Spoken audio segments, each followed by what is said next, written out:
नमस्कार, बहुत स्वागत है आप सबका। मैं पुनीत पाठक और आप देख रहे हैं हमारी खास पेशकश एमपी का सत्ता संग्राम। मध्य प्रदेश में 27 सीटों पर होने वाले उपचुनाव के लिए बीजेपी और कांग्रेस ने कमर कस ली। चुनाव आयोग ने बयान जारी कर दिया कि मध्य प्रदेश में 29 नवंबर से पहले उपचुनाव होंगे और इसके बाद से सरगर्मियां और ज्यादा बढ़ गई। इस बार मुकाबला बहुत कड़ा और बड़ा दिलचस्प होगा। उपचुनाव से पहले हम आपको एक एक सीट का पूरा हाल बताएंगे। आज चर्चा होगी रायसेन की सांची और सागर की सुर्खी विधानसभा सीट की। यहां का पूरा समीकरण समझेंगे भी और आप तक पहुंचाएंगे। चलिए शुरू करते हैं एमपी का सत्ता संग्राम।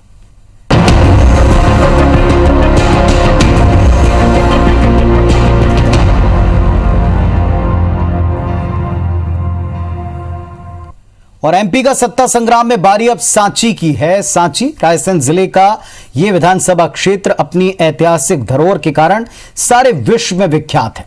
सांची के स्तूप, ऐतिहासिक किला और शहनशाह मालवा बाबा हरजत पीर फतेह उल्लाह शाह साहब की दरगाह इस क्षेत्र की पहचान बन चुकी। वैसे सांची नगर पंचायत का दर्जा प्राप्त एक छोटा सा कस्बा है, लेकिन विधानसभा क्षेत्र का सबसे अहम हिस्सा भी जिला मुख्यालय। उपचुनाव की नौबत यहां क्यों आई ये सबको पता है, लेकिन इस सीट का सियासी समीकरण अब की बार कैसे पलट गया, कैसे बदल गया, इस रिपोर्ट के जरिए देखें।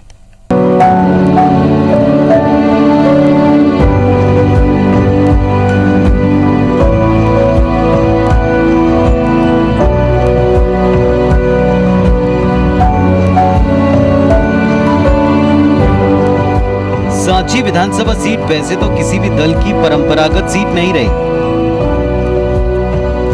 यहां के जागरूक मतदाताओं ने समय समय पर बीजेपी और कांग्रेस दोनों दलों को आईना दिखाया है। फिर भी बीजेपी का पलड़ा थोड़ा भारी है। अब तक यहां हुए चुनाव में बीजेपी को 7 बार जबकि कांग्रेस को 5 बार जीत हासिल हुई। एक बार जनसंघ और एक बार सोशलिस्ट पार्टी ने जीत दर्ज की। वैसे यहाँ की सियासत 2 डॉक्टर्स के इर्द गिर्द रही है। एक है डॉक्टर गौरीशंकर शेजवार और दूसरे डॉक्टर प्रभुराम चौधरी। चुनावी बिसात पर ये दोनों चेहरे 6 बार आमने सामने आ चुके हैं। डॉक्टर गौरीशंकर शेजवार बीजेपी के सीनियर लीडर हैं, मंत्री भी रहे हैं, जबकि डॉक्टर प्रभुराम चौधरी कांग्रेस के टिकट पर उन्हें टक्कर देते आए हैं। लेकिन सिंधिया के कट्टर समर्थकों में से एक डॉक्टर प्रभुराम चौधरी अब कांग्रेस छोड़कर बीजेपी में आ गए हैं और उनके विधायकी से इस्तीफा देने के कारण यहां उपचुनाव की नौबत बनी है। लेकिन उनके बीजेपी में आने के बाद यहां की राजनीति एक मयान में 2 तलवार जैसी दिखती है। डॉक्टर प्रभुराम चौधरी के सामने अब डॉक्टर गौरीशंकर शेजवार और बीजेपी के अन्य नेता कार्यकर्ताओं को साधने की चुनौती है। साथ ही कांग्रेस के अपने पुराने साथियों से पार पाने का चैलेंज भी है। पिछले चुनाव की बात करें तो डॉक्टर प्रभुराम चौधरी ने कांग्रेस के टिकट पर बीजेपी के senior leader doctor Gaurishankar Shejwar के बेटे मुदित शेजवार को हराया। अब जबकि डॉक्टर प्रभुराम चौधरी बीजेपी में आ गए हैं, तो उपचुनाव में सांची सीट से बीजेपी प्रत्याशी के तौर पर उनका नाम तकरीबन तय है और जो इलाके के बीजेपी के बड़े नेताओं को रास नहीं आ रहा। हालांकि बीजेपी सरकार की योजनाओं के दम पर अपना झंडा फहराने का दावा कर रही है, तो वहीं कांग्रेस दल बदल को मुद्दा बनाकर बीजेपी को पटकनी देने का दावा कर रही है। जब से राजनीति में आया या सांची विधानसभा क्षेत्र के नागरिकों मतदाताओं के संपर्क में आया, तब से मैंने लगातार इस क्षेत्र के विकास में प्रयास किए और अनेकों ऐसे काम हमने इस क्षेत्र के लिए किए हैं। सेमरा हमारा सांची ब्लॉक का गांव है, वहाँ ये हाई स्कूल थी, वहाँ पर बिल्डिंग नहीं थी, 1 करोड़ की मैंने स्वीकृत कराई। देगांव के हमारे हाई सेकेंडरी स्कूल को मॉडल बनाने के लिए हमने माध्यमिक शिक्षा मंडल से लगभग 1.5 करोड़ रुपए की स्वीकृति हमने कराई। जो भरोसा जताया था उस भरोसे के साथ विश्वासघात हुआ है और इस क्षेत्र के लोगों के साथ चला गया है, तो इसका तो उनको दंड मिलेगा। क्षेत्र की जनता देगी या जो आगामी चुनाव होगा उसमें इसका उनको भरपाई करना पड़ेगी। क्षेत्र की जनता को बेईमान बनाया है। यहाँ का वोट मतलब यहाँ के 3 लाख लोगों का वोट को बेचा गया है 35 करोड़ रुपए में। आज इस क्षेत्र के लोगों के साथ लोग गद्दार कह रहे हैं, तो उस गद्दारी की सजा के लिए सब लोग तैयार बैठे हुए हैं। साल 2018 विधानसभा चुनाव में डॉक्टर प्रभुराम चौधरी ने डॉक्टर गौरीशंकर शेजवार के बेटे मुदित शेजवार को 10,813 वोटों से हराया था। 2013 चुनाव में बीजेपी के डॉक्टर गौरीशंकर शेजवार ने कांग्रेस प्रत्याशी रहे डॉक्टर प्रभुराम चौधरी को 20,936 वोटों से मात दी। 2008 के चुनाव में डॉक्टर प्रभुराम चौधरी ने डॉक्टर शेजवार को 9,197 वोटों से शिकस्त दी थी, जबकि 2003 में बीजेपी के डॉक्टर गौरीशंकर शेजवार ने कांग्रेस के सुभाष बाबू को 20,806 वोटों से पराजित किया था। अब दोनों ही दल उपचुनाव की तैयारी में जुटे हैं और एक दूसरे की घेराबंदी कर अपनी अपनी जीत का दावा कर रहे हैं।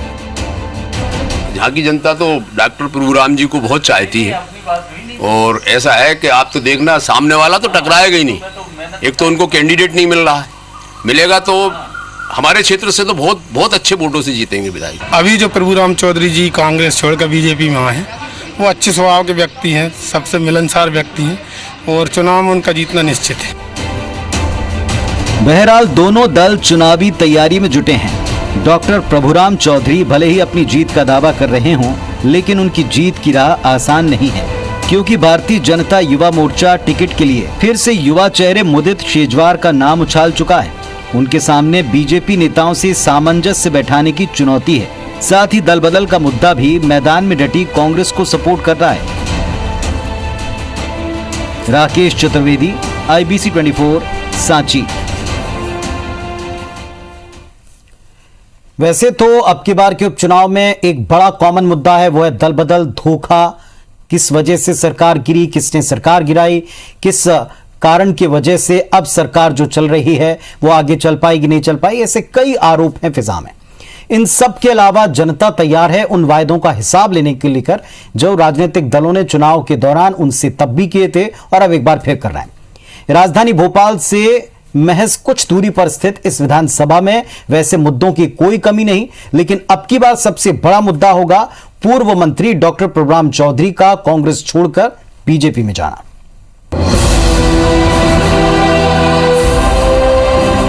उपचुनाव का बिगुल भले ही न बजा हो, लेकिन पूर्व मंत्री प्रभुराम चौधरी एक बार फिर चुनाव की तैयारी में जुट गए हैं। अपनी 1.5 साल की उपलब्धियों को लेकर जनता के बीच पहुंचने लगे हैं, लेकिन जिस जनता का आशीर्वाद उन्हें चाहिए वो जनता उनके बारे में क्या कहती है, पहले जरा वो सुन लीजिए।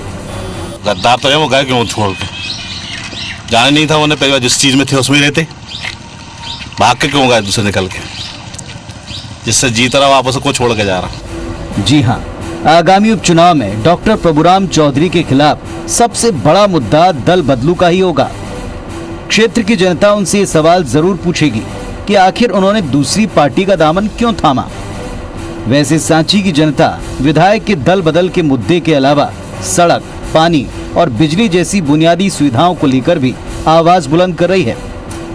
दरअसल राजधानी भोपाल से महज 45 किलोमीटर दूर बसा रायसेन का जिला मुख्यालय आज भी विकास को तरस रहा है। यहाँ बेरोजगारी बड़ा चुनावी मुद्दा है। अब तो जनता ने भी साफ साफ कह दिया है, जो क्षेत्र में रोजगार देगा उसे ही वोट मिलेगा।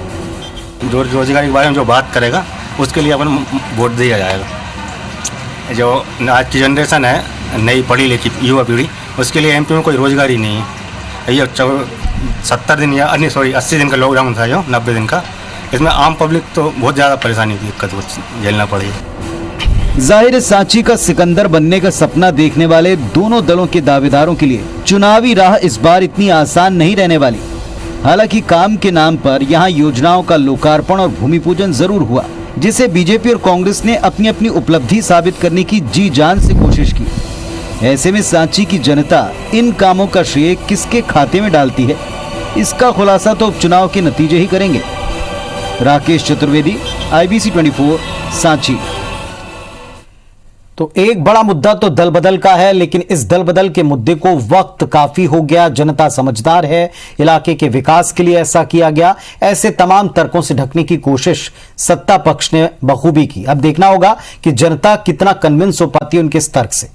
वैसे सांची की सियासत डॉक्टर प्रभुराम चौधरी और शेजवार परिवार इन तक ही सीमित रही है।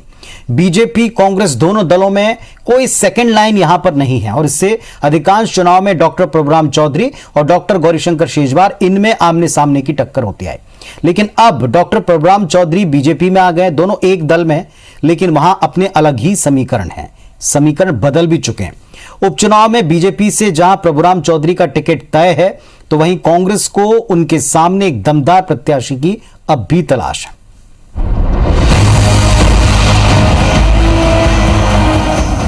सांची में बीजेपी मतलब डॉक्टर गौरीशंकर शेजवार। सांची विधानसभा क्षेत्र की तस्वीर अब तक ऐसी ही रही है। हालांकि 2018 के चुनाव में डॉक्टर गौरीशंकर शेजवार ने खुद चुनाव लड़ने के बजाय अपने बेटे मुदित शेजवार को चुनावी मैदान में उतारा। बीजेपी का चेहरा शेजवार परिवार ही रहा। हालांकि मुदित शेजवार चुनाव हार गए। कांग्रेस के टिकट पर चुनाव लड़े डॉक्टर प्रभुराम चौधरी ने उनको मात दी थी।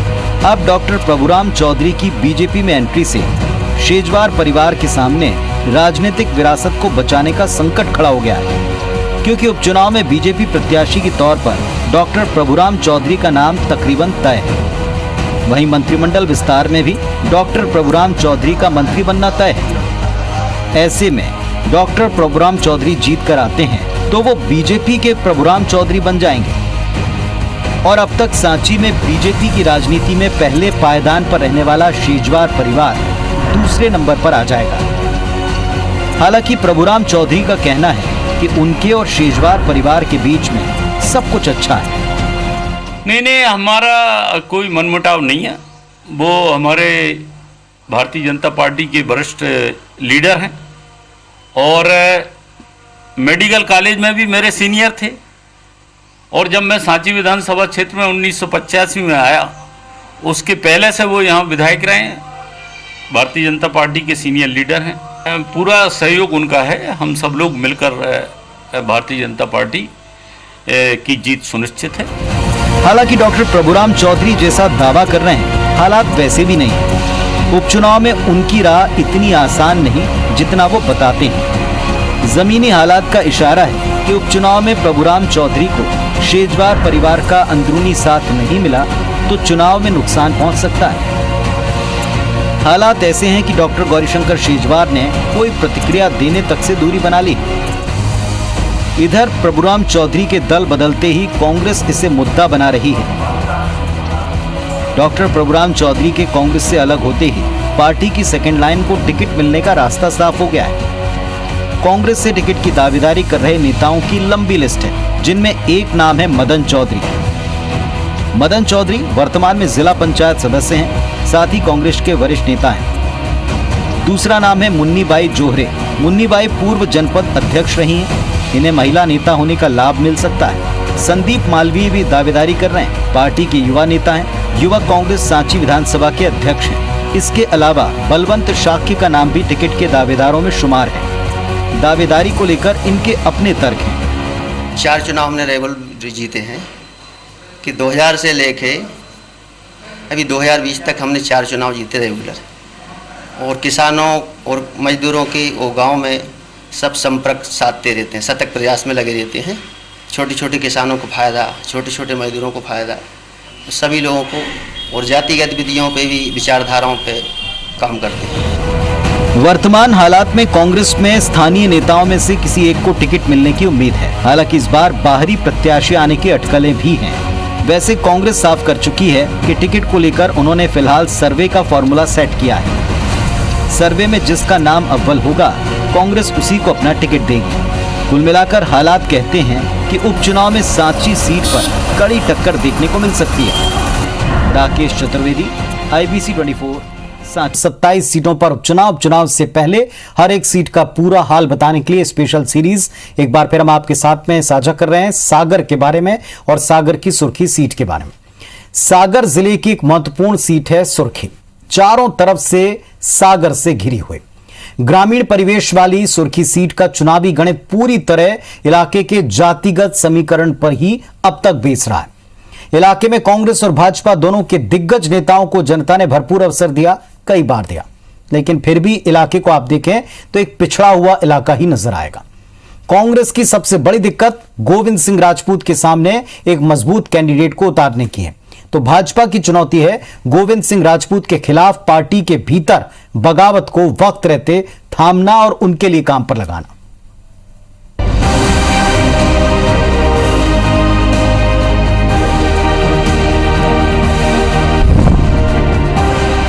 सागर जिले के सुर्खी विधानसभा क्षेत्र की सीमा विदिशा और रायसेन जिले तक फैली है। सुर्खी विधानसभा क्षेत्र में जातीय समीकरण के हिसाब से देखें तो पिछड़ा बाहुल सीट है। 50% SC वोटर है, जबकि कुशवाहा, पटेल, कुर्मी, यादव, डांगी और लोधी समेत अल्पसंख्यक वोटर भी अच्छी खासी संख्या में है। चूंकि इलाका पिछड़ा हुआ है, इसलिए राजनीतिक दल इलाके के जातीय समीकरण को ध्यान में रखकर ही उम्मीदवार तय करते आए हैं। लेकिन इस बार सबसे ज्यादा चर्चा है भीतरघात की। कांग्रेस के टिकट पर चुनाव लड़कर जीतने वाले गोविंद सिंह राजपूत अब बीजेपी के परचम तले चुनाव मैदान में उतरेंगे।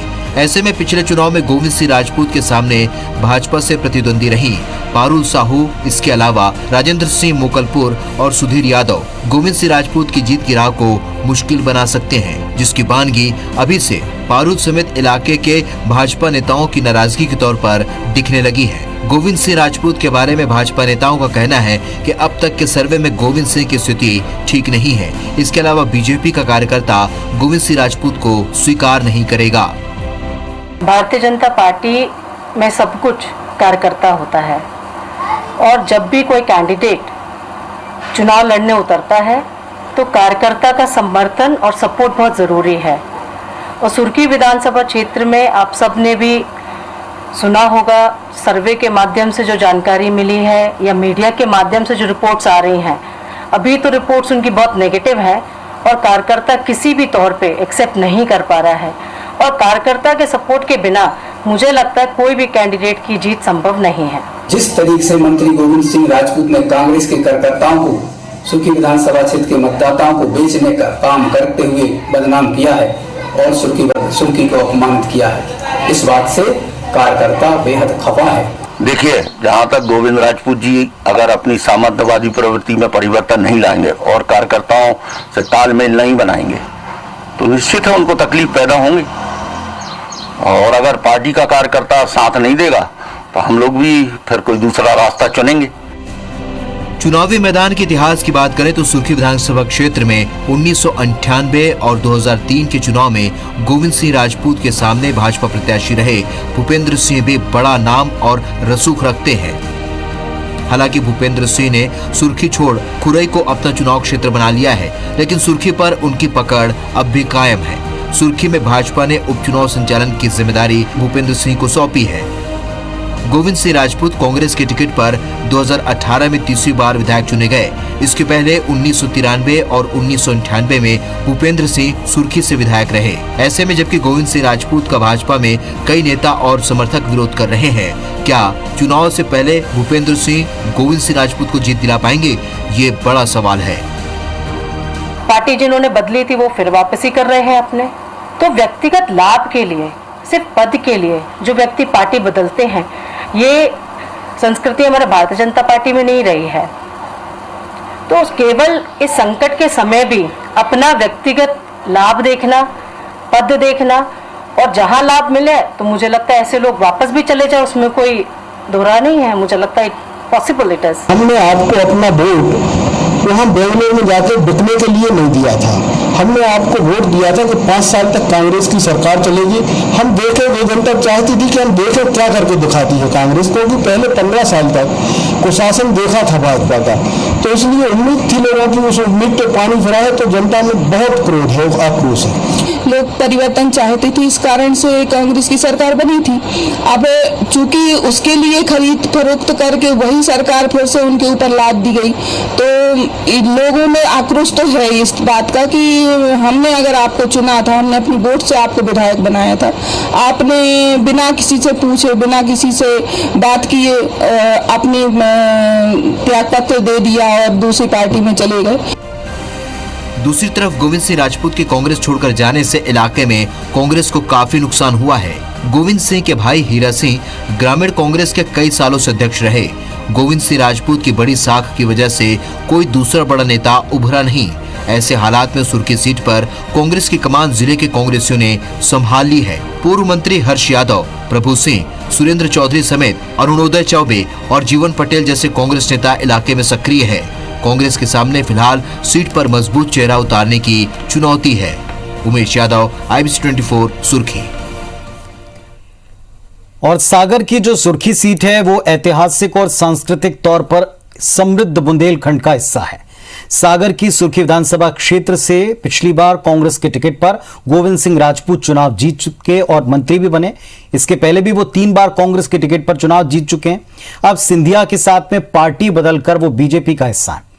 गोविंद सिंह राजपूत फिर से जनता की अदालत में वोट मांगने पहुंच रहे हैं। पाला क्यों बदला, ये सवाल तो बार बार जनता पूछेगी, लेकिन उससे भी बड़ा सवाल ये कि आप लगातार चुने जाते रहे फिर भी बुनियादी सुविधाएं क्यों नहीं है। बरसों पुरानी समस्याएं यहां पर अब भी क्यों जीवित हैं, इसका जवाब गोविंद सिंह को देना होगा।